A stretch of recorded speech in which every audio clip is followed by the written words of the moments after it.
This week on Not Another Shooting Show. How dare you give me $3 off? He needs to work on his pullout game. That's the voice I have in my head when I'm reading YouTube comments. It's not about who's going to let me shoot. It's about who's going to stop me. We use the stars to navigate. We don't use no fancy GPS. You son of a bitch! He's Jeff King, and he has a cold. I'm Andy Erickson. This is Not Another Shooting Show. If you hear heavy mouth breathing throughout this episode, it's Jeff's fault. This is correct. Just FYI. I also discovered I would hear every once in a while, I'd hear like a weird stomach throat noise from me. So I actually found the gate on my processing. So now that'll all be hidden. I won't have that weird. Oh, that's fancy. Those weird little, or just like a bourbon-y mouth in between sips. Anyway, Jeff found this story like right before we went on. I'm going to start with it because it's awesome. In Georgia, Vermont, in a late-night defensive action, a homeowner used a muzzleloader rifle to critically wound an intruder during an attempted break-in. Ow! Ow! If he better have used a triangle bayonet and yelled tally-ho at them and then gone charging towards them. What is the velocity of most muzzleloaders? Looks like upper end is 1,400 feet per second. Just doing a quick Google. Good hell. It took place just before 11:30 p.m. on whatever day this happened. Oh, this is from February 2nd, so it was a little while ago. But the homeowner encountered 3 armed individuals attempting to force entry into his residence through a locked door. Reacting to the imminent threat, the homeowner opened the door and fired his muzzleloader rifle at one of the intruders, effectively stopping the attempted break-in. The wounded suspect was found in a neighboring yard, subsequently transported to a medical center where he was listed in critical condition. The other 2 fled the scene before law enforcement arrived. Virginia State Police are actively investigating the case. Ow. Ow. Muzzleloader. Ow. Ow. That sounds like not a lot of fun. Another story you found earlier this week that was fantastic was a Burger King employee. Oops, I didn't have this one open. Burger King employee in, where was this? Willowick, Ohio. Actually, there was a customer at the drive-thru, and he was all upset because the total was less than it was supposed to be. And the guy working at the window was like, well, yeah, he's like, it's supposed to be around $11. Dude's like, yeah, but there's like a deal. I got you a better deal, so now it's like 8 something. And he got really, really mad and drove off in a huff. But then he came back around again. And when he came back around again, on the other side of the car that's at the window, he pulls a gun out and points it at the guy in the window. I normally thank them when they give me money off. Yeah, but how dare you give me $3 off? You bastard. Son of a bitch. Damn it. So, yeah, he threatened to kill him. Eventually called him some racial slurs as well. He hasn't been back to the Burger King. His name was, where was his name? Vernon? Howard Vernon, 38 years old. He hasn't been back to work since it happened, but he's planning to go back. But the thing he says right at the end of the story on the TV news, though, was, I thought kind of amusing. Like, what if he did shoot me and kill me? And I have 10 kids. I'd have been leaving all my kids. He's got 10 kids. He needs to work on his pullout game. I was just thinking, like, 10 kids. Maybe get a shot wouldn't have been the worst thing that could have happened, you know? Like, good hell, I got 3 that drive me crazy. 10? I can't imagine. So there was that. There's one more story we must mention. Cambridge, Massachusetts police confirmed that for the 4th time, a P320 in their service unexpectedly discharged.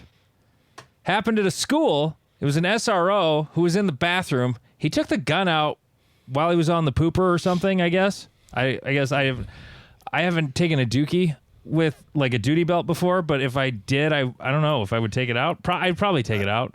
No, I no, I as someone who has, you just it's at a level. Well, it's supposed to be in like a level 3 Safari Land holster. So that's why I would have just left it. Right, it's in this giant plastic shell, and you're a cop, and it's a like you're at a school, so you should be in like the teacher's bathroom or it whatever. was the teacher's bathroom. It was the employee lounge. Right. Bathroom. So why are you taking this out? Like I'm not sure why. Right. But he claimed his finger was not on the trigger when he pulled it out. It never is. There's no video of it, so that does call that into question in this case for sure. But anyway, the fourth time this one department since 2018 that they've had a gun go boom when it shouldn't have gone boom. 6 Hour shockingly didn't respond to comment or respond to a request for comment on the latest allegation of an unintentional discharge. I mean, I'm kind of on 6 hours on this one because like I think it's way more likely that some cop's finger got into the trigger guard. I guess I don't know. I've never needed to take a deuce with a duty belt on, so I can't speak to that. If that would be how I would do it, would I take the gun out? If I was doing it, it would be in a level 2 or 3 holster. So, I mean, you'd hope an SRO would have it in that type of holster. Yeah. Could be you never know. Could be a Serpa. I saw that on I think it was an episode of Forensic Files. I was watching it. There's like a close up of this detective or whatever walking along in plain clothes, and he's got a Serpa. I'm like, oh yeah. Okay, well, there you go. Well done, everyone. Not Another Shooting Show brought to you by MW Activewear. Look at us getting it in early in the show. Huh? Jeff's hacking and coughing all over his MW Activewear jersey right now. I'm sure he's probably wearing. If you want to get really cool jerseys that don't cost a buttload, find MW Active, AKTIV wear on Instagram. There's a link in the show notes of this podcast. If you're in the vicinity of within a few hours of Sioux Falls, South Dakota, the Dark Match is happening at my club this weekend. If you just look for SRSC Dark Match, on the 13th of April, we're going to shoot in the dark. Lights. You get one light. It'll be in the stage brief. You get one light for the stage, whether it's handheld or weapon mounted, whatever. And we're doing that. Great Plains. Make sure it's weapons mounted. Weapons mounted is really the way to go. Headlamp works, but boy, it sure lights up your hands and gun. It doesn't work as well as you would think. Before the first one, I thought headlamps were probably the way to go, and then I found out, it's really not. Yep. Not at all. And then Great Plains Hit Factor Championship. There's still spots open. Lots of Sunday slots. There's a few. We've had a couple of withdrawals on Saturday, so there is a few spots on Saturday, and there's still a fair number of slots on Sunday. So Great Plains Hit Factor Championship there. That's May 18th and 19th. And then June, what's Cornhusker, Jeff? June 8th? I mean, it's like the second weekend of... Yeah, because we have to avoid the College World Series. Thank you to Ben Starretts and Ross Woodford for informing me of that being an issue. Let's see, where... Yeah, no, like 2 years ago, the first time I worked it, I go to look for a hotel, and I'm like, holy shit, the Super 8 is like $300 a night. What the hell is going on? Oh, College World Series going on. Right, and when you live there, you don't think about that. It is June 8th and 9th. Okay. So currently it has about a dozen slots open. But if we fill that up, I'm sure I'm sure Todd will maybe increase the squad size by one. We've got about 30 spots left in ours here at Great Plains, so both fine matches. Okay. It was a week where Jeff... what do you have? Do you have COVID, or do you have it's either influenza A? It's either influenza or a sinus infection because of the weather change. Do you have plague? Is it plague? Sounds like plague. It could be plague, but the fun of it is it's like it comes and goes. So on Wednesday, I had 102-degree fever, was kind of relatively fine, and then like I just took my temperature after getting home from the match, and I was like 99.5, and I'm like, oh okay, cool. Like I'm still busted. Went out and stood in the cold and the wet. Yeah, and I was the match director, so that made it even more fun. Oh God, why did you do that? Because our normal match director, he had to take care of his grandkids, and so I'm not going to say no to a man to take care of his grandkids. Wow, it was the weather. Was it windy as balls down there? Yes, because it was windy as. I had a class yesterday, and the wind was a steady 30 miles an hour. Now, luckily, it was out of like the southeast. Luckily, the bay we were doing the shooting part in, berms on the south and the east, and trees south and east. Didn't matter. Good. It was still blowing targets over. I'm still having to yell like this all the time just to be heard. It was insane. The wind is. I would rather it be, a relatively pleasant temperature and raining as long as there's no wind.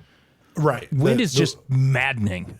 Well, and like I was in my friend Todd's garage reloading, and it sounded like a thunderstorm because we were getting like 60-mile-an-hour gusts. Oh yeah.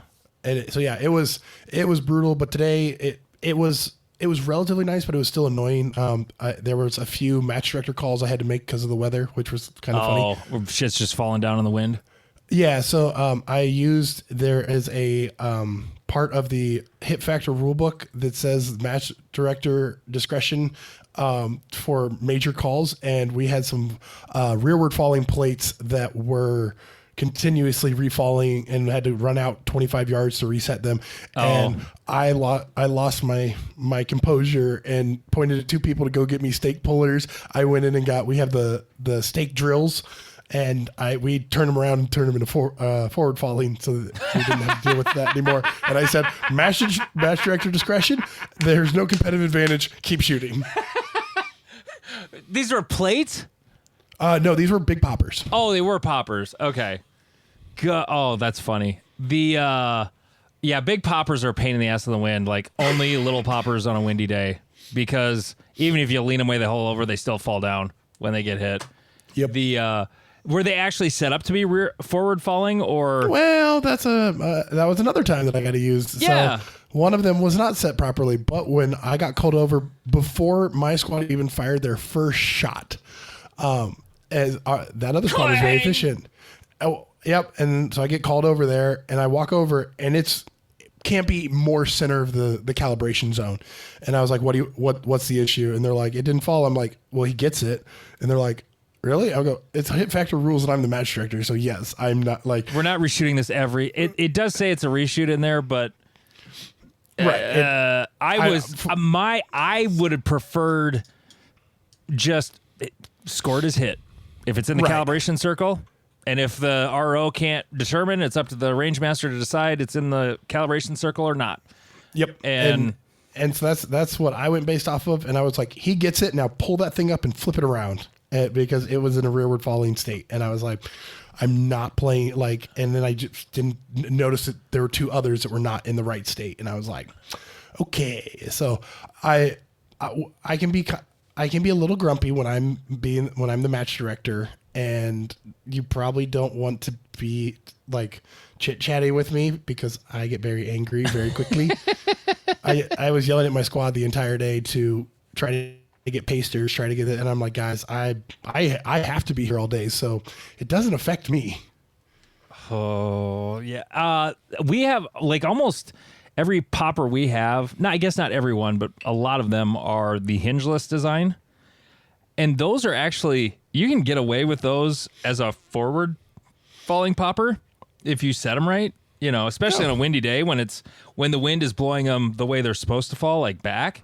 Yep. If they're leaned that way, but you just lean them over just enough, well, the wind can't blow them over because they're rested against that bolt.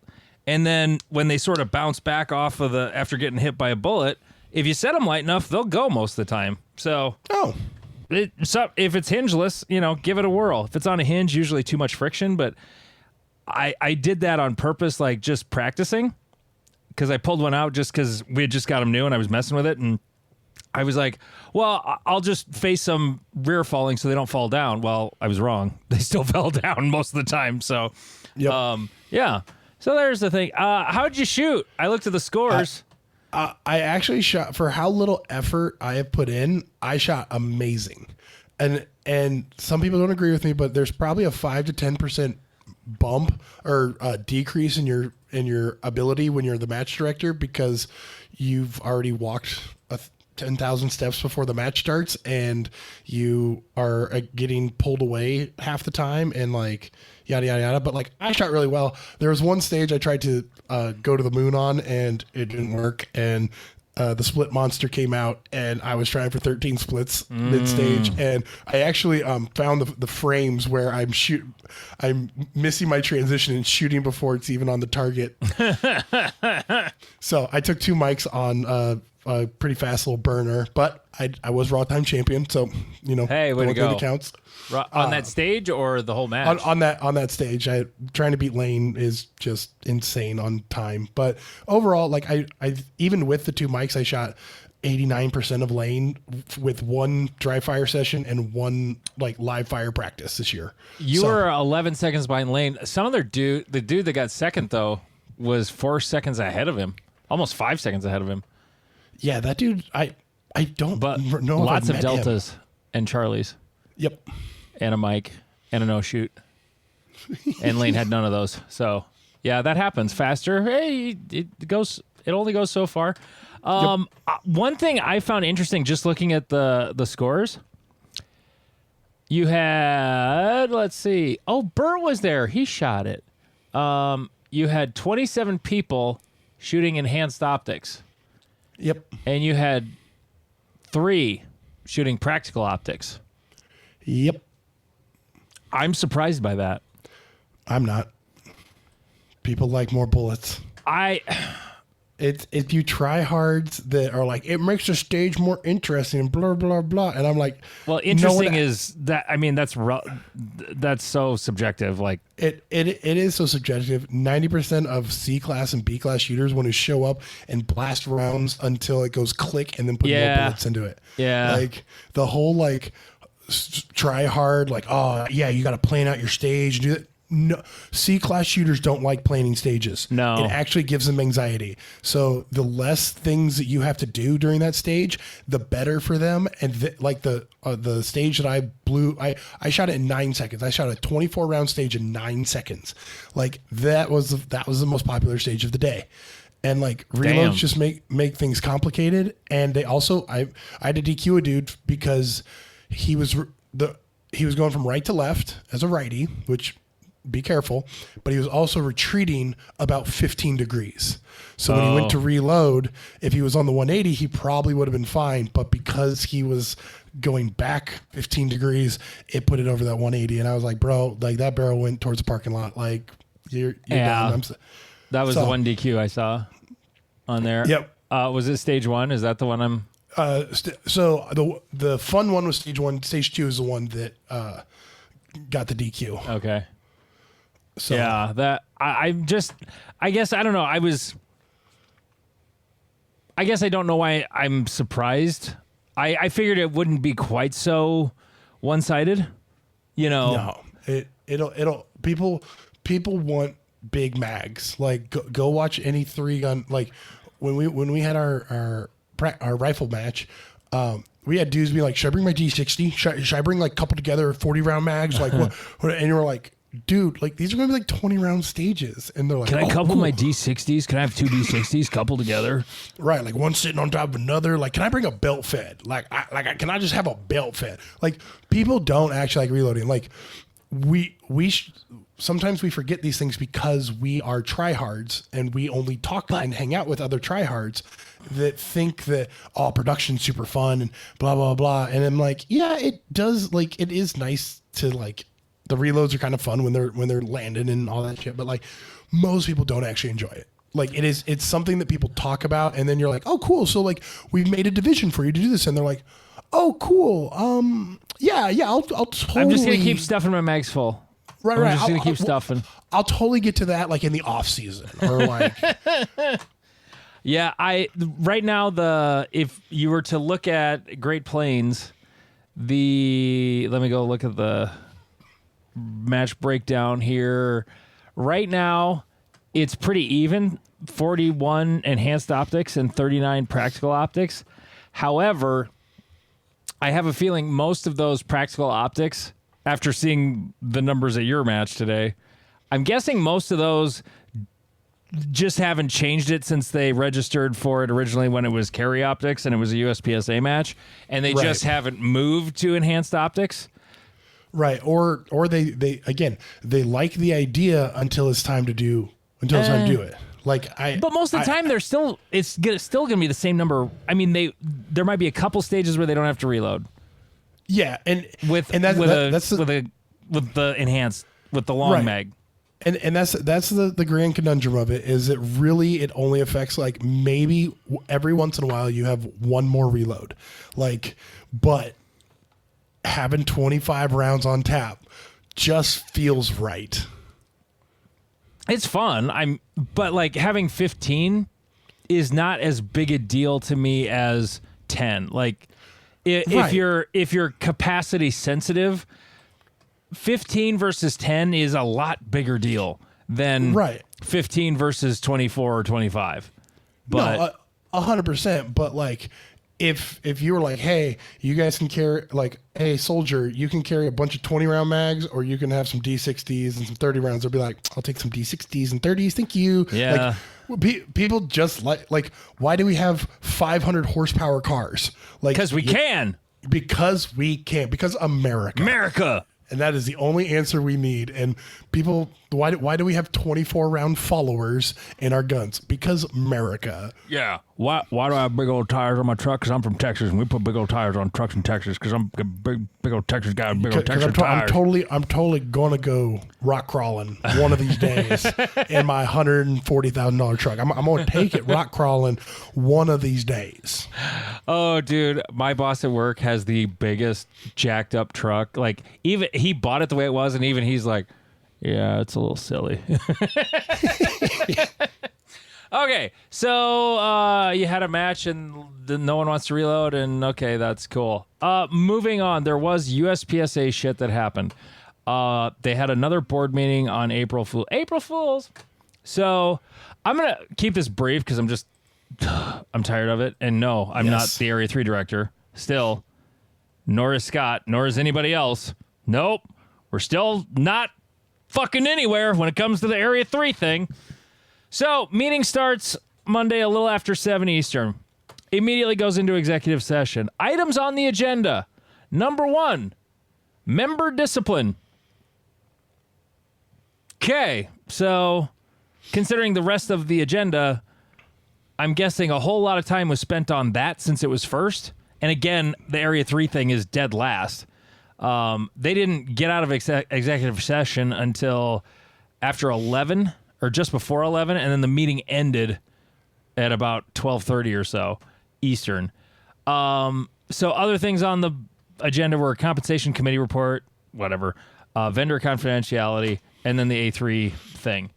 So there's this boring motion about the compensation committee report, whatever, that was accepted. Then they motion, a motion was made by Ben Barry at almost 12:30 to form a legal committee consisting of the Prez, A7, Frank, and A8, Russell, to submit written questions to Eckert Siemens, the law firm, clarifying the memorandum of law. Of course, it doesn't say what they're asking for it to be clarified, but they're asking for clarification. Also, the licensed attorney in the state of Washington, Karen Funston, who I guess has traditionally been legal counsel for USPSA, was in the meeting for much of this, and yeah, so there you go. There's what happened. That's what came out in the minutes. I was texting with Scott. You heard anything? No. You heard anything? No. At this point, I'm just gonna say it out loud. Fuck the king, and it doesn't matter at this point. They're not putting Scott back. If they wanted Scott back, they would have done it. Like, all they have to do is be like, oh, dudes, like, everyone's in rebellion. Let's, we were wrong. Scott, please come back. He's not coming back. I don't know. I think there's enough people who do want him back. I think that it's Yemen, Ben, and Frank are trying to push it off so that they want the legal thing to come back and be like, nope, you guys are wrong. He has to come back, because I think the three of them recognize that the other ones don't want Scott back and won't allow him back on.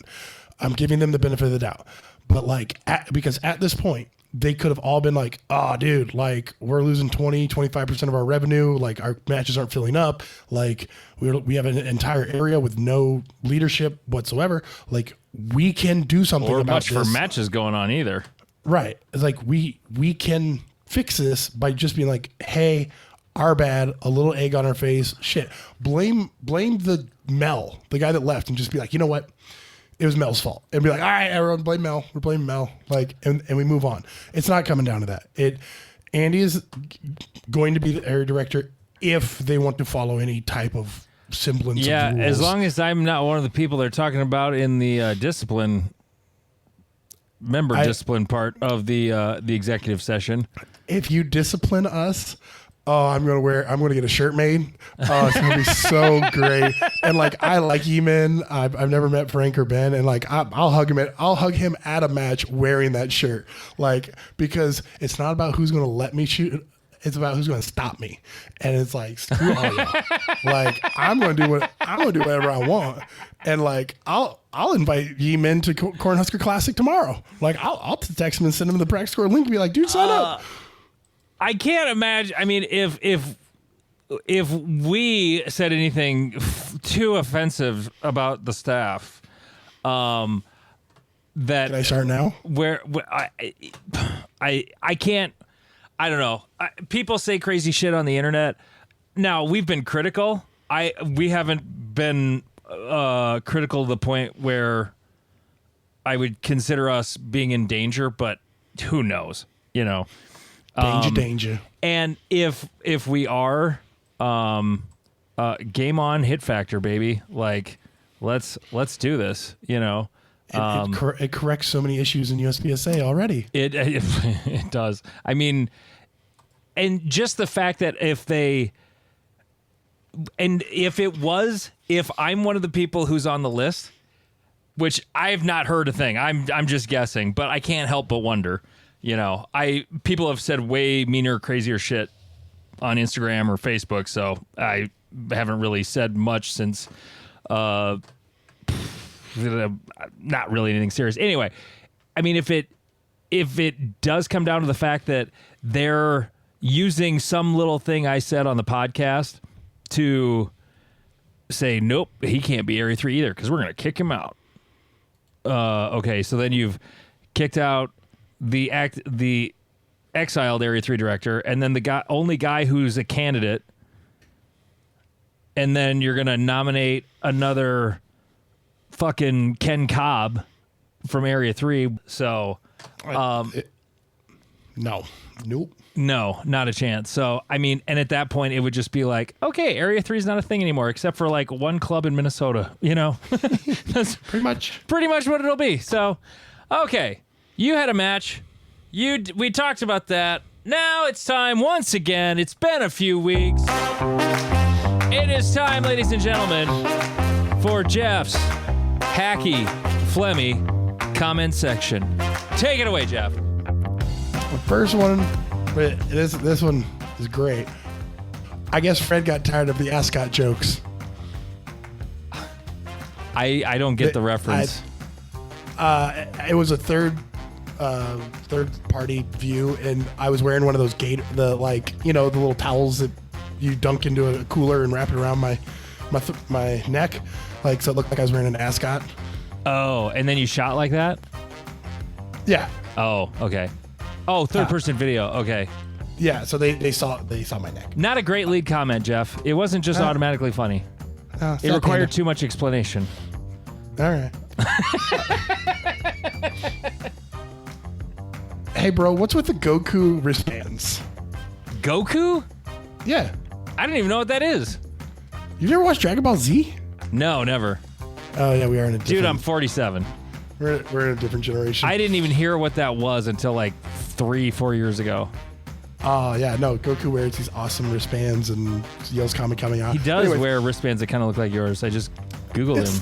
Yeah. Unload, show clear, launches round into orbit, stands there, looks at Aro. Give it a second. Yeah. It's funny how people get wound up about the racking the round into the air and catching it bit. Yeah, it's always baffled me because I didn't think anything of it until people were like, "This is amazing," and then the other comments are like, "This is the most unsafe action that has ever happened." Because I'm trying to remember how it looks. You just grab the back of the slide, yank it back, it And flies just up in kind the of- air. Yeah, I just and flick you my wrist up. Keep and- your gun pointed downrange and kind of down, and then you grab it high, like overhanded, like you're throwing a baseball is how you catch it usually. Yep. You're not reaching out underhanded, risking muzzling yourself. Nope. I mean, there has been a couple times where the ejector or the extractor didn't work as well as I hoped, and I was like, wait, yeah, oop, yeah. we're gonna let that one fall. Yeah, but you just know, like when I'm teaching a class, Midwesterners have a thing where they want to clean up after themselves immediately upon making a mess, and they got a gun in their hand and they drop the round on the ground. They want to pick it up right away with a gun in their hand. I'm like, no, don't just clean up your mess later. You just left a bunch of brass on the ground. We got to clean up too. Like, just it's fine. It's fine. Yeah. And here's a common one I get is now do it without the cheater optic. The cheater Because- optic? Is there a because non-cheater optic? They're called iron sights, and that's what real men shoot, according to these commenters. Yeah, they also don't have internet or computers. Correct. They use slide rules to do math. Because real men Exactly. use slide rules. Right, and they got compasses and, Yeah. and maps and they land nav. We use the stars to navigate. We don't use no fancy GPS. Hell Fucking yeah. asshole. Precisely. That's the voice I have in my head when I'm reading YouTube comments. That's reasonable. I thought this was pretty good, bro. Is this the American version of Anakin Skywalker? American version of Anakin Skywalker. Or when I'm shooting the I like it, but I don't small understand it. poppers. It's the small popper. Like I'm shooting children. Oh, yeah. Okay, that needed explanation, but that's a good one. Yeah. And the last Wait, one was is, it Anakin that killed them all, or was it Luke? It was Anakin. Remember they're killing all the Jedi in the temple, and then Anakin walks in, and the little kid's like, Master Skywalker, how do we? Yeah. What do we do? And then the lightsaber goes, yeah. Wow. Yeah. Okay. Sorry. And then I just remembered the scene where Luke comes in and he was going to take out Anakin. Yep. And he didn't get it done. Yep. And the final one. Oh, I get it. This course serves as training for overly aggressive Thanksgiving dinner with the in-laws. Sure does. It's a good way of getting out of it. Sorry, there's a match. I live in a place that's cold though. There's no matches going on in Thanksgiving. I don't have a choice. Oh no, they were referencing me shooting my family. Shooting your family? Oh. Okay. Well.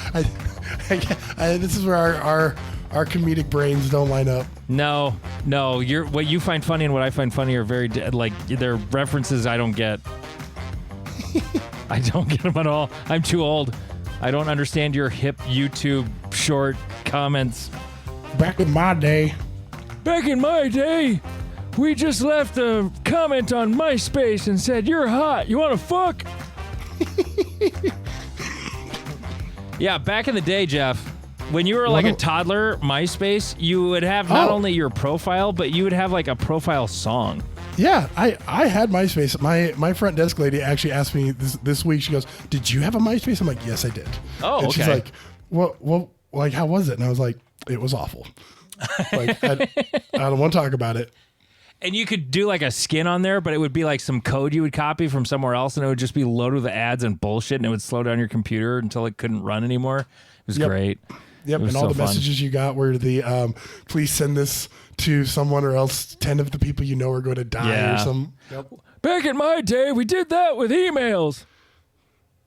Bill Gates is going to send me $1 million. Okay. So, Jeff wrote into the rundown a few days ago that blind stages are dumb. Explain, Jeff. So this kind of responds to some comments I get, but it was also a comment on a forum I'm on. And some guy was like, why don't we do more blind stages? Like where you don't even do a walkthrough. You can't even see because the walls are completely opaque. Like you can't see through them. Like, why don't we shoot more stages like that? And I'm like, well, because they're impossible. You literally can't. Well, first like, off, what do you mean? Opaque walls are heavy, and nobody wants to move those around. Yes. So That's was the my number first, one reason.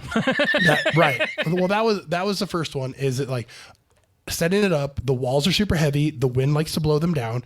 The person who sets it up and runs it can't actually shoot it for the match because they know where everything is. So it defeats the point of the blind stage if the one person who like made and designed the stage and like put it on the ground shot it because he knows where everything is. Well, and Jeff, you've been a match director. I've been a match director. Stages that you set up, do you usually shoot them better than everybody else? Absolutely not. No, usually not. And I don't even have to be the one hammering in fault lines for it to not go well. It's because I not only, I designed that one and I laid it all out, but like laying it out and like looking at everything is not the same as walking it like a shooter. They're two totally different things. You're just looking at like what's here and I'm looking at everything. Yep. Okay.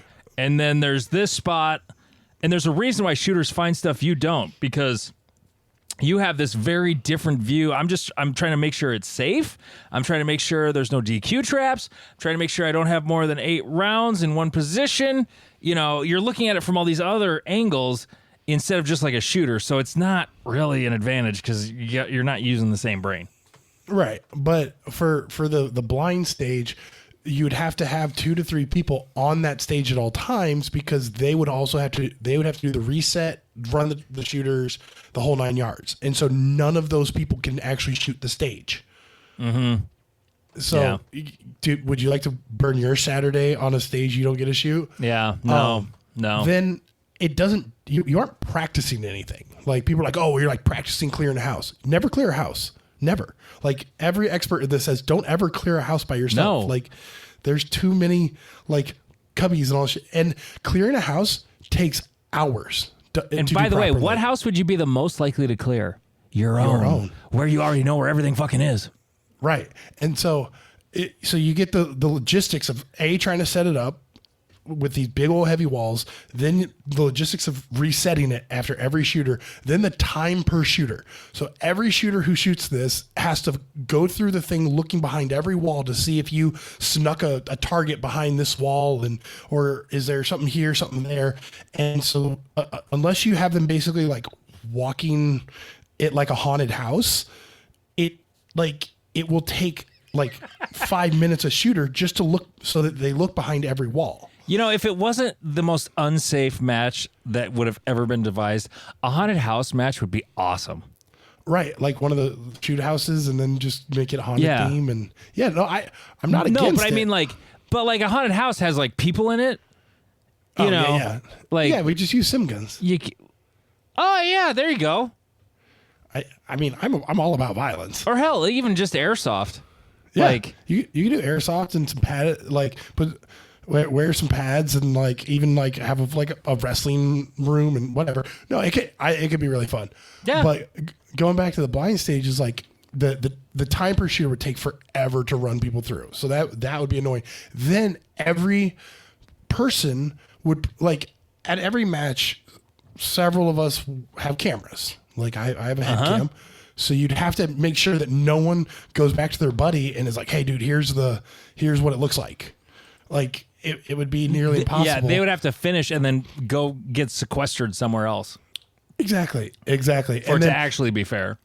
And so me and my buddy Lane attempted this. One of us would move the target stands around behind our opaque walls and then we'd come up with like little scenarios that were just adorable and dumb. I cheated the entire time because I just looked under the wall and saw where all the target stands were. So I knew where the targets were. So like if someone's doing it correctly, they'll be looking around every wall. Or if someone is doing it like me, they just go down on one knee and go, there's a target there, there's a target there. I'm tying my shoe and now I'm also looking at where all the targets are. Yep, correct. So it defeats the entire purpose. What is the purpose of it though? Because they think that you're like training for SWAT or something, and I'm not. I'm at a match to have fun. Like some people just struggle with this concept that like you can go to a match and just have fun. Like you might not win. Yeah. And that's okay because no one remembers. No one cares. I was talking to a guy within the last week or two who was he's a cop and does SWAT stuff or whatever, and he's never really shot competition, but we were just chatting, and he's like, because I had asked him, I was like, so do you think matches are dumb? Like, we're just, being silly over here? He's like, no, you guys are so much better at the shooting part than the average guy like me is. But it's not even that.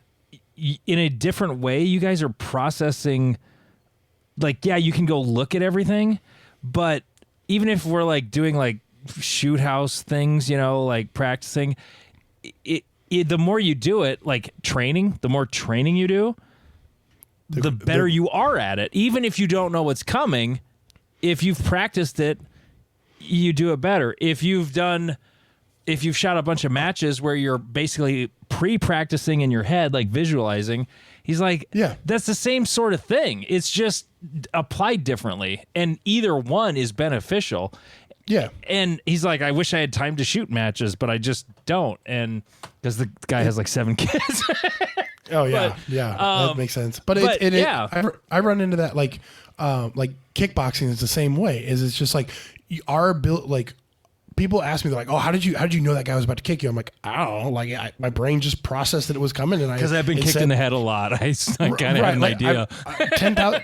I've probably been kicked 1,000 times, if not more, and it's like, so my body's like, oh, we know what's coming, so pick that up. And so it's like, we don't think about like our trigger pull or our magazine changes or anything like that. Like, all I'm thinking is, oh yeah, this is the spot I'm supposed to be changing my magazine. And in that moment, my finger is hitting the button, the magazine's falling out, I'm bringing the next one up, I'm getting that one in, I'm reforming my grip.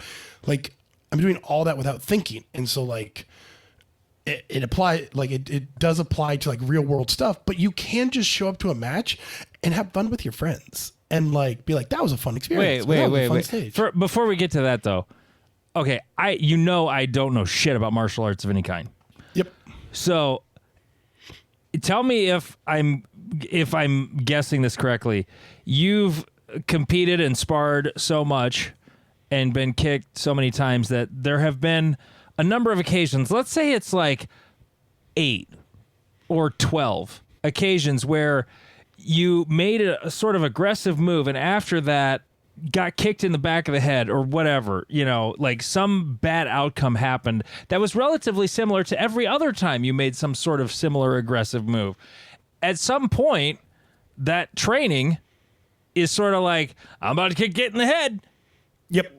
Like there's an inoculation to it that it's kind of like 2 football players hitting each other like the first couple times, but like by the time they're in the NFL, they aren't thinking about the hits anymore. And so like, I was sparring a couple weeks ago and I got clipped in the chin, and I have a thing where I just start throwing uppercuts and hooks as like my defense. And I just immediately, boop, oh shit. And I just start uppercut, hook. And the dude was like, bro, like, I thought I clipped you good. I go, you did.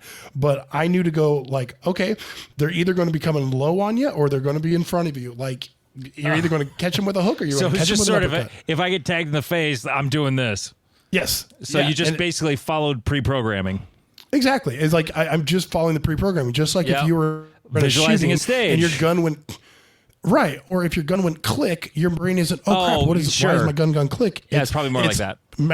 Magazine out, grab from spot, boom, back into work. Mm-hmm. And so, yeah, there's so many different levels that a match can help you at like processing more information. I mean, people don't learn how to drive F1 cars driving on the interstate. They do it driving race cars at high speeds, and then when you put them in like defensive driving situations, they think it's fun because they're like, "Oh yeah, I do all this stuff." Like, do. Like, there have been a bunch of people that have taken like JJ Racaza or Max Michel or any of those types of dudes, like, and taught them like force on force stuff, and they're like, yeah, we can teach you tactics in like 20 minutes. You guys already have all the fundamental shooting skills down. Yeah. And so you don't have to be thinking about like, okay, well, is my grip good? Is the safety on? Blah, blah, blah, blah, blah. Like, you're just like gun up, boom, boom. Yeah, we're used to moving around and doing all that stuff. Yeah. So, can people just go to a match and just have fun?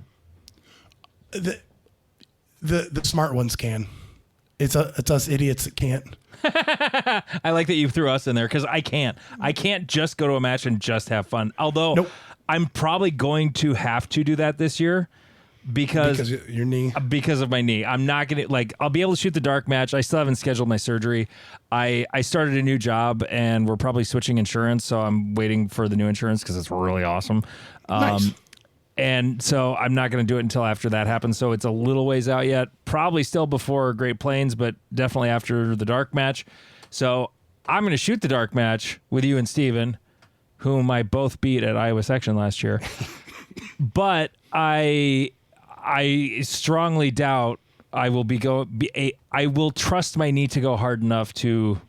I mean, I'll be competitive, but you guys are going to beat me. I already know, and I'm going to have fun. And an injury just takes you down 20%, even just the thought of the injury. Yeah. And so that's definitely rough. But because I was going to post today, and I was going to take a picture of my squad and post up there and be like, apparently I have fun at this, because I got to be honest with you, I don't at a match, I don't actually have that much fun. At a match you care about? No, just all matches. You don't have fun at matches? Oh, probably not. No. Then why do you shoot them? Because my friends are there, and I have fun with my friends. But we could be sitting in their garage drinking beers, and I would be perfectly content. You may not be having fun, but the thing, whether I don't know if I'm saying this correctly, but whether you are willing to admit it or not, you love the shooting part, and you're competitive, and that's what I was saying several episodes ago. First and foremost, when we were talking about the people you meet along the way, yeah, I'm there first and foremost for shooting. Oh, and right behind that is the friends. Right up its ass. Is the people. I think for me, one of the parts that takes the fun out of it is the match management stuff. Oh, of course. So today I was the match director. I RO'd at least half of my squad on every stage. I was fixing stuff. I was acting as match director. And for me, it took all of the fun that I'm also sick. My back is hurting. I'm already starting at a net negative, but I don't go to matches and go, I'm excited to be here. I'm oh yeah, I signed up for a match. I should go. I kind of put it you can love your spouse, your kids. Doesn't mean you always find them enjoyable. Oh, sure. Yeah. And so I think I'm kind of going through a little bit of one of those slumps because we try too hard and we take the fun out of the game.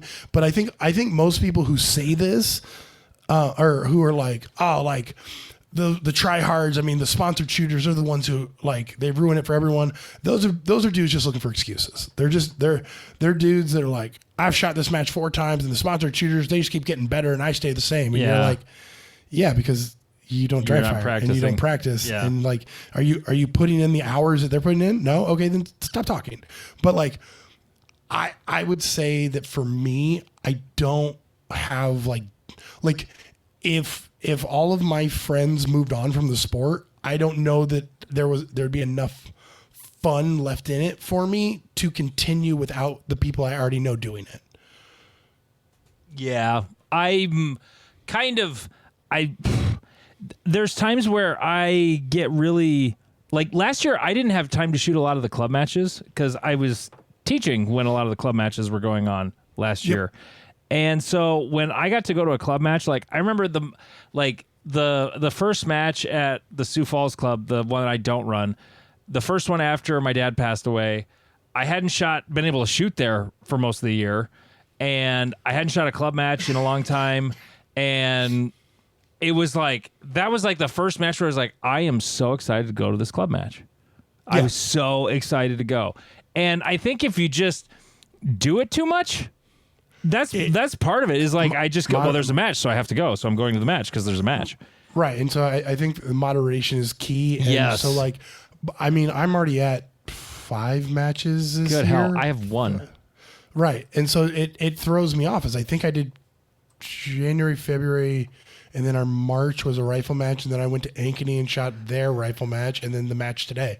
So like, I've shot 4 or 5 matches already, and like we aren't even like I reloaded for the first time of the year yesterday, and like Yeah, you're doing it wrong. I'm 100% doing it wrong because I'm like, oh, it's a nice day. Like I'm shooting is my thing. I should go do it. And I think that taking less or doing it less will be good for me. Cause like I'm only shooting right now. I'm only signed up to shoot 3 majors this year, and I'm 50-50 on whatever area 3 will represent. But currently I'm shooting Cornhusker, Great Plains, and Iowa. That's it. Last year, you add Dragons Cup, and I think I shot another one, and then the year before that, I went down to Florida, and like, I burned myself out because I'm like, oh, this is my thing. Like, I need to be 100% involved in it. It's like my ADHD cannot be that involved in it, and so you're right. I need to step back, and I need to make sure that I'm only doing the things that I'm doing for my fun. Yeah, and unfortunately, that means like, the matches that I think will be fun, like the PCC 2-gun or the rifle match, I'm like, I can't shoot those anymore because they just piss me off. Yeah. I'm only going to be a match director for our Pro-Am matches this year because it just like the first time they called me over today, I was like, I already don't care. I don't give a shit what the issue is. And when I got there and I saw it was a popper issue, I'm like, you are all adults that could have figured this out. You did not need me. That's one thing okay, even when it's USPSA and okay, the rules, for the most part, I don't get called much for like the shit you're supposed to get called for as a match director or range because I'm usually the range master / RM for a club match. So I think I've been called over for one calibration, and I actually shot it, and I intentionally shot the bottom of the popper. I'm like, oops, I screwed it up. I guess you get a reshoot, Because it was a windy day. It was a large popper, and I'm much more blatant. I'll just walk over, see it was center punch, and that was the first year though that we had a. Oh yeah, you're still super. I was still kind of trying to do it the right way, but yep. But no, for like our level 2, obviously I want it done the right way. Like we don't screw around with the big match, but you can fry yourself really quick, which is why I'm going to mention right now, Bruce. Whatever the hell, if there's a 2025 Great Plains section, it's gonna be in Rapid City. Okay, it's just gonna be. I'll make Robert make it be out there. We're gonna visit Brucey, dude. That range is supposed to be done like end of August, and driving around out there like it was dope, but like it's gonna be done, and they've got so many freaking giant sponsors like. Smith & Wesson spent a pile of money out there. Ruger has spent a pile of money out there on that facility. That's awesome. They've been raising a bunch. It was built with mostly private donations because the game fish and parks can't just like write a check for it. I mean they own the land, so they had the really expensive part, but then there's all this dirt work that's going to happen. It's supposed to be functioning by the end of August or so. I can't wait. It's going to be really really cool. Okay, we have a Reddit subreddit. And it's growing, Jeff. We've got 46 members now. Hell yeah. And we're in the top 71% rank by size. I don't know what that means. There's a lot of like 5 or like 1 or 2 person subreddits. Okay. So for somebody who's got like 46 members, we're like, hey, we're doing good for the size we are. Yep. I don't care how popular we are in Reddit. It's just a way to interact with people who listen to our show. And there was a couple of things that came up on there. I had posted a few days ago just for recording tonight, episode 16. What do we talk about? One guy said, what's in your range bag? Does it change from match day to practice session? Jeff, go. It does not. I bring more guns and different mags, and that's about it. Yeah. My range bag does not change either. I think it is a terrible policy to change what is in your range bag a lot. The stuff that is always in there is the necessary tools, the Ear Pro, the eye Pro. My magazines are always in there, at least for my 34s. If I'm bringing the tack sport orange, like I'll throw that in a separate sleeve, and that'll go in like the big pouch of the backpack, and then the mags go in there too. Otherwise, I've got a separate compartment for the other 2 guns. And the thing that's the biggest pain in the ass. Oh, and a belt is always attached to the bag. Yeah, Steven. Yes. But the thing that's the worst is if I go to the range to do something that has nothing to do with shooting pistols, I don't have any of that stuff I always need at the range, like the little tools or like I got a little set of a multi-Allen wrench tool. I've got like my little optic screwdriver tool. I've got just I got stuff you need at the range. And, yeah. Right, and I'll go with my you don't bring it. Yeah, and I'll go with my son to the range because he used birthday and Christmas money to buy himself. Actually, it's pretty cool. A single action 22 revolver with Buffalo Bill Cody engraved into the grips. It's a pretty cool gun, and it shoots really nice. I haven't shot a single action since I was in high school. I thought it was pretty cool. Anyway, we went to the range with that, and I had nothing. I had nothing. Yep. I had no ear pro. I had, my glasses on, so I had some sort of eye pro, but not like real eye pro. And so I found one earplug in my truck, and then I just plugged the other ear the rest of the time. Yep. So, yeah, I don't change what's in there. The only time I'll change it is if I'm going to a big match. Honestly, the only time I changed my range back was when I was flying to nationals in Alabama. That was the only time I kind of altered things, but like I had a checklist and made sure it was there, and then when I got back, it went back to the same old. So, yeah, it doesn't really ever change ever. I always have I take that back. The only thing I will take out for match day is my pacer gun, and usually my timer. Oh yeah, I'm not letting somebody walk off with my fucking pacer gun. Okay, that's reasonable. Yeah, I just use my clubs or my timer. Exactly. Oh, by the way, so I recently bought a Pro Grip and a pacer gun, but I got them both off Amazon, and neither one of them are branded like you would get off Ben Steger Pro Shop or Shooter's Connection.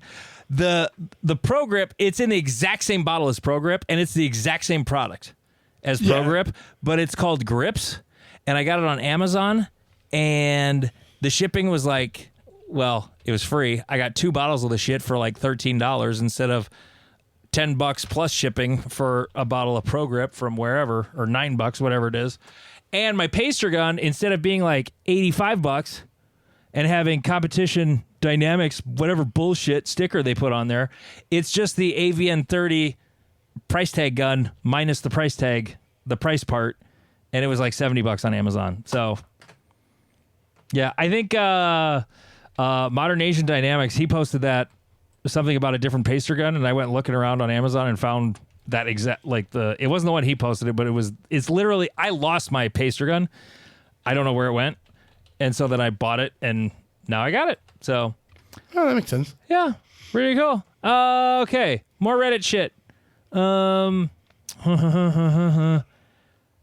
Cleaning schedule for carry guns and competition guns. Never. Cleaning, almost never. Lube, on occasion. At the safety table in the morning, if I remember. The only pistol I have that I ever shoot, I don't really shoot it regularly anymore, but I used to, was my Beretta. And I found that like all metal guns are a little more sensitive to that than, well, my CZ's not, but my Glocks have never like not functioned because of lack of oil. Right. I've personally witnessed a lot of all metal guns, whether they're 1911s or CZs, just in classes. They've literally never oiled the thing, and so then it kind of, the slide slowed down so much from drag that it wouldn't cycle. And as soon as they get oil, they run fine. I haven't cleaned either of my 34s, and I don't know. It's been probably a year. I took my Shadow 2s over to my buddy Todd's house one time, and when I took them apart and started picking the carbon out with my finger in chunks, they were disgusted. Satisfying. Yeah. Oh, they were like, what in the, like he was cleaning his 22s yesterday, and like it was like little specks, and I was like, remember that time that I like literally just had like a finger full of that and just threw it in the trash?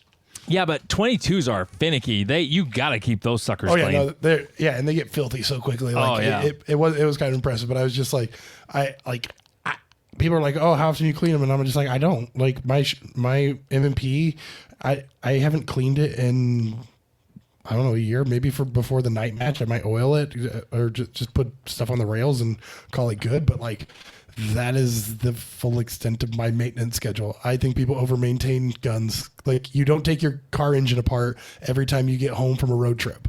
Yeah. No, you don't. No, they run okay. You do have to change oil every now and then. You have to change oil. You got to do that. Now and then, but make sure it's got fluid. But you don't knock out all the carbon in the small explosion chambers. Speaking of fluid, I posted on our Reddit, which, by the way, our subreddit is NASS for Not Another Shooting Show, NAS. I posted something I saw in the CCW that was the most well-lubricated pistol I have ever seen. Oh, yeah, it was glistening. It was, the plastic of his Glock was glistening. Like, this guy hosed it down with CLP, and I don't know if he was trolling. I think he might have been trolling, and if he was, it was really funny, and I enjoyed it.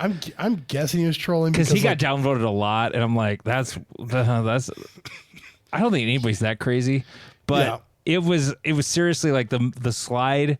It's like the oil is still trying to evaporate. It's so greasy, you know. Yeah, like there was like a film of it. Yeah, on it was the slide. so funny. Let's see. Was there a moment for you where you were given a piece of advice or training tip and things just clicked? No. There have been moments where I've been training and stuff was always like the guy goes on. I'm always curious to hear if someone had an aha moment where something they saw or were told took them from being C class to A or M. No, I've never been told or done anything. It was stuff that happened in practice where I figured something out. I had one. Go ahead. It was listening to Eric Steiner's old podcast, the one he did with like Tim Herron and some other guy. Oh, I just remembered one from a podcast too. I'm wrong. Yeah, and basically he said, stop focusing on the drill, just mess with your gun. Like half of shooting is just the being comfortable with the gun in your hand. Going back to our conversation about like competition shooters versus cop, whatever, is it's like if it's just been in your hand every day for a week, when you go to a match, it feels right in your hand. Whereas if you take 2 months off, even as master class, A class, GM level shooters, you're like, this thing feels weird and why is it moving? Like this just doesn't feel right in my hand. And so like I tell people, I want you to mess with your gun for 7 minutes. I don't give a shit what you do. I just want you to mess with your gun for 7 minutes because I don't care what you do. You will improve your gun handling. No doubt in my mind. I had a thing, I've talked about it on this show before, when last fall or late summer, I heard Adam Maxwell was on whatever the 3-gun show turned into. I can't remember what he changed the name to, but was talking about how the shooting skill difference between an A class and a GM and everybody in between is really not that drastically different. Like just raw shooting skill, like the ability to hit stuff. The biggest difference is mental game. And yep. And that punched me in the face. I never thought of it that way. And I'm like, okay. And this was in end of August, early September when I heard this, and I'm about to go to the Iowa section where I beat you and Steven. And I told myself, I'm going to visualize the shit out of every stage. And boy, did I shoot pretty darn good. And the club match after that, I killed everybody. Like, the guy who's usually my, we go back and forth a lot, I crushed him in the next club match after that. I kind of fell off at the one after that one, but, it was just like, this visualizing and mental game shit matters a lot. You can only be focused for so long before it wears on you. But yeah, like... I actually kind of learned that because I trained with GMs for a long time as an A class shooter, is they never set up anything that I couldn't do.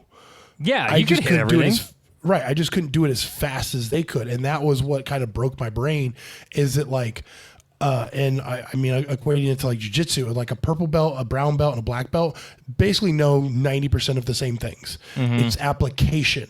It's application and understanding and mental game that become that defining piece. And I would say when it comes to shooting, if you dry fire correctly, where you don't just go through the motions of the drill, you have to actually pay attention to what's happening while you're doing it and why things are going wrong. And if you don't know why things are going wrong, then experiment. Just do something different that's different and you don't know if it might be stupid, but just screw with it. My draws I've always been the one thing I'm cocky about with shooting is I got a good draw. I'm pretty speedy out of the holster, at least with a Glock. And all of a sudden one day, because of the way I set my holster cant on my belt, I kept pulling it. Actually, I think this was still in the Beretta days. It would kind of bind a little bit and it wouldn't come out clean. And then I'm like, well, of course, dipshit, you're pulling at a different angle than your holster is. Why don't you try pulling it at the holster you're like, I'm grabbing at the grip, the angle my grip is, because I put my grip really flat so the gun's canted forward a little bit. Yep. And the first time I grabbed at the angle my grip was, but pulled the holster at the angle the holster was, holy shit, was that fast. Yep. Like, it came out like it wasn't even in a holster. It was like I took it from levitate. It was like I took it out of an open holster and just went, whoo, and I was like, holy shit. Whoa. Like, that's the kind of stuff you got to pay attention to. You know, now is having the fastest lightning draw in the world the most important thing? No, it's not. But like, that's the kind of thing you need to pay attention to, is what's happening while you're doing it and experimenting with what you're doing. That's how you get better, honestly. And I'm not that great at it, but I know how I got better, you know? So, let's see. We got one more. Oh yeah, there was one more. A guy, well, he asked for a whole episode on teaching. I don't want to do a whole episode, but we'll do a segment on it. An episode on teaching. He was looking to start teaching himself. Just curious what our experience was. Don't need it to be a primary source of income or anything, but if it could ultimately pay for shooting, that'd be great. Genuinely enjoys taking people to the range to teach them to shoot.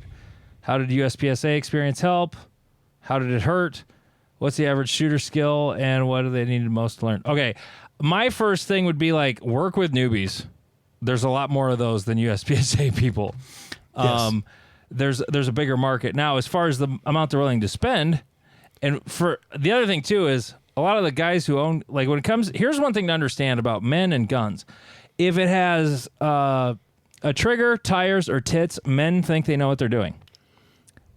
But they don't, you know, with the exception of the few who are actually experts and do know what they're talking about when it comes to those things. But I will freely admit, I don't know anything about stuff that has tires or tits, but I do know stuff about triggers.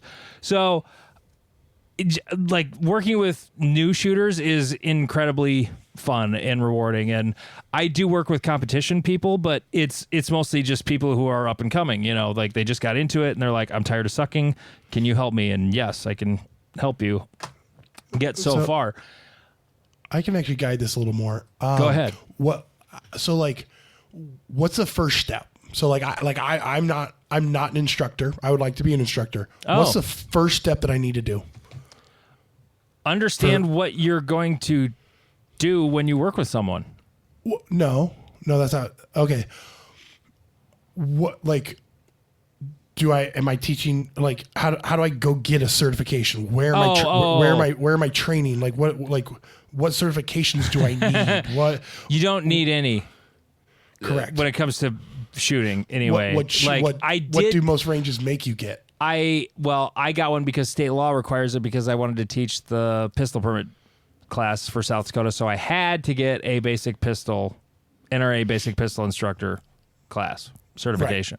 Right. That one's pretty common because I asked about teaching in Nebraska, and they were like, oh, you need your NRA pistol instructor course. No one's ever told me I had to have that. Nebraska can be a bit. The closest thing, the only thing I've ever been told I had to have was insurance. Where do you get insurance? Like where would I go for that? I get mine from Locked In Affinity. It's $340 a year for like $2 million. Okay. So That's the thing you should have for sure. Okay, so let's say I'm not a rancher. I don't own a ranch. I don't know anyone with a ranch I can use. Where do I put these classes on? You just start making phone calls to places, and a lot of ranges don't have phones. So then sometimes it requires. Most gun clubs will have a phone number or an email. You know, you just have to like reach out and contact whoever is in charge. And sometimes you'll go through, 4 different people before you find the person who actually makes decisions. And sometimes it's like, nope. And sometimes my favorite was, this is the best one. I was asked to do a private, like I didn't have to like do anything. I was just supposed to show up. But just because I was the instructor guy, I was like, well, I'll reach out about, doing the shooting part at whatever this range is. Yep. And the old fart said, well, if it's for profit, we don't allow it. I'm like, well, I charge money for the class, but well, then you can't come. I was like, well, a member of your club wants me to come to teach this class. And I'm not even teaching the class at your building. It's just the shooting part. We're just paying range fees, Yep. Well, it's not allowed. Well, luckily the guy sponsoring the class actually had some pull and and he got it all sorted out. But you'll run into that dumb shit too. My home club doesn't allow instructors. ENGC doesn't? No. So you can have an instructor come and they can do it, but a local can't do classes there because they don't want it to just be, there's 2 sides I've heard. One side is they just don't want every bay full with classes because we have an elected board that's unpaid. So like they don't have profit incentive to rent the range out, and they don't want the whole place rented out the entire time to the detriment of the members. And then the FUD reason I've heard is they don't want someone smoking someone in a bad shoot and then be like, well, I was trained at East Nebraska Gun Club and derp. Oh, that... Hey, FUD Lord's going to FUD Lord. That club's been there forever. Somebody has had to have shot themselves out there before. Yes. There's actually a USPSA guy who shot himself in the knee with an open gun. And right. It actually just went through and through. But so I'm just bringing that up because I know, like for me, I don't know where I would teach because my home range literally would not allow That's me actually to teach at really crazy rare. I've not run into many ranges that are like that. Right. That seems really obtuse. Like, I get not wanting every Tom, Dick, and Harry that calls himself an instructor in Omaha running a class out there, but like, there could be one on a weekend. It wouldn't like ruin the range, right? And not on a match weekend. And they'll let like the church security teams and like classes happen there, but they happen like under the quote unquote under the radar. But like, yeah, it's one of those annoying rules. Yeah, that's really obtuse. Like you can tell Todd and everybody else like they should let some people do some teaching out there. That's dumb. I don't disagree with you, but then you get me, Lane, Cody, Joel, like we all just start our teaching companies out of ENGC. No, but like there's no more than one going on a weekend or 2 or whatever. Right. I mean, they can put limits on it. Like, right. It's just when it's like, nope, one person was a shithead, so no one could fucking do it ever. Like, yep. I hate that mentality so much. Like, oh, it's so dumb. Well, as far as like and I know we talked. I wanted to get back to the actual teaching part because that was what his question was about. Like, it was more so about.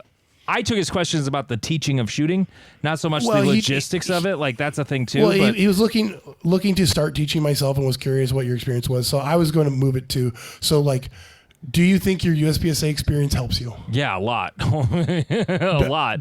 Right. Does it help you sell the class as well? It doesn't help me sell it. It's where I learned how to shoot. Right. It's how I learned how to shoot. Like, I took an NRA instructor course. I didn't learn shit about. I don't recall them saying anything about pistol shooting.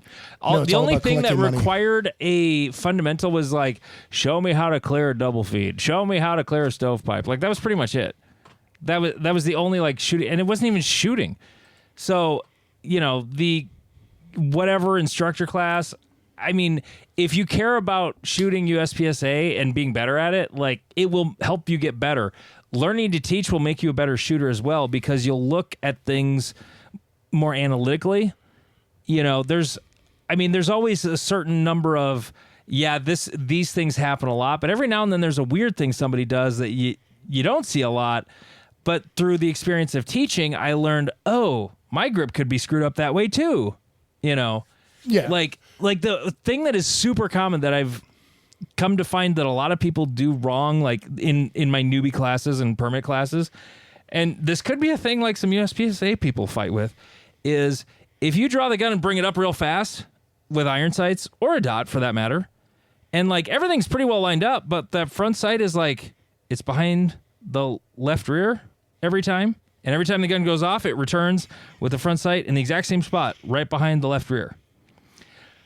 Well, usually what the problem is there is the gun is just in your hand incorrectly. You just need to, if you're right-handed and that's happening, the front sight's behind the left rear, you just need to open your hand, turn it a little bit to the right, and then regrip it. And there's your new grip. Yep. Like just the orientation of it in your hand. Like just because someone said, make sure you hold it so that the gun's lined up with your forearm, like that's not the holy gospel. Like, and because of my janky elbow, I grip the gun kind of stupid in a way I don't teach people how to do it. Right. So would you say, like, for the average shooter, so one part of this question is, what's the average shooter skill level that you deal with? Average would be, I mean, if we were talking a USPSA skill level, average is D class, like by a mile. I mean, I was going to say, usually, let me describe who they usually are. They're usually somebody who knows how to operate their pistol, but they've never been taught anything about how to shoot a pistol. They know how to make it go off, but they don't really, like they can maybe hit stuff out to 7 yards, and as soon as you get to 15, they fall apart. Right. They bought it at the store. They went to the range, figured out some things, have fired 200 rounds. Oh, it's usually out of not even that. They're not even trying to figure anything out. They just have a pistol. They're usually a guy who owns guns. Mostly they've been like a pheasant hunter or a deer hunter, and they've got more rounds through a shotgun than a pistol. Right. And now they've got a pistol and they don't really know what to do with it. Right. And so would you say that your USPSA A-class level shooting is a requirement to help these people? Or do you think a C-class or B-class level guy? No, if you kind of get it, even honestly, even high C-class, like a million times. I was C-class when I started shooting or when I started teaching. You know, well, and that's kind of the question is, because you don't have to be a GM or an M or none of that matters. Because I don't advertise that I'm an A-class USPSA shooter. I just you gotta wait till you get master because it actually sounds good. Yeah. Well, and the reason I was asking is because like I run into this too a lot in the martial arts world is people are like, oh, are you a black belt? Are you a black belt? And I'm like, are you a black belt? Muay Thai doesn't have a belt system. Okay. Their rule is your belts are the ones that are hanging off your arm. Hanging off your arm.